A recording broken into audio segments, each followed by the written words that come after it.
Doctor Agarwal's கண் மருத்துவமனை இலவச கண் பரிசோதனையை வழங்குகிறது. Book appointment now. கோவை மாவட்டம் செல்லக்கரிச்சல் பகுதியில் தனியார் காற்றாலையில் காற்றாடி இயந்திரம் திடீரென தீப்பிடித்து எரிந்து பாகங்கள் கீழே விழுந்த வீடியோ வெளியாகியுள்ளது. கூடுதல் தகவலோடு இணைகிறார் செய்தியாளர் கோவிந்தராஜ். வணக்கம் கோவிந்தராஜ், இந்த விபத்துக்கான காரணம் என? பொதுமக்கள் யாருக்கும்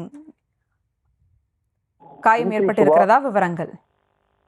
வணக்கம் சுபா. கோவை மாவட்டம் சூலூர் பகுதியில் லட்சக்கணக்கான காற்றாலை மூலம் மின்சாரிக்கும் தயாரிக்கும் காற்றாலைகள் நிறுவப்பட்டுள்ளன.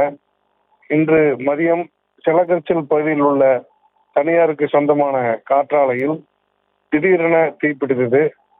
அதிக காற்று வீசிய காரணத்தினால் சற்று புகை வந்த நேரத்திலேயே அந்த இயந்திரம் முழுவதும் தீப்பிடித்து எரிந்தது. இதை பார்த்த அந்த பகுதி பொதுமக்கள் உடனடியாக சூலூர் தீயணைப்பு நிலையத்திற்கு தகவல் அளித்தனர். சூலூரிலிருந்து வந்த தீயணைப்பு துறையினர் உடனடியாக இந்த தீயை அணைத்தனர். காற்றாலைகள் மிகவும் பழுதாகி நீண்ட நாட்களான காரணத்தினால் அடிக்கடி இது போன்ற விபத்துகள் நடப்பதாக அப்பகுதி பொதுமக்கள் தெரிவிக்கின்றனர். இதில் பொதுமக்களுக்கு எந்த விதமான காயமோ எதுவும் ஏற்படவில்லை. சுபா, விவரங்களுக்கு நன்றி கோவிந்தராஜ். டாக்டர் அகர்வால்ஸ் கண் மருத்துவமனை இலவச கண் பரிசோதனையை வழங்குகிறது. Book appointment now.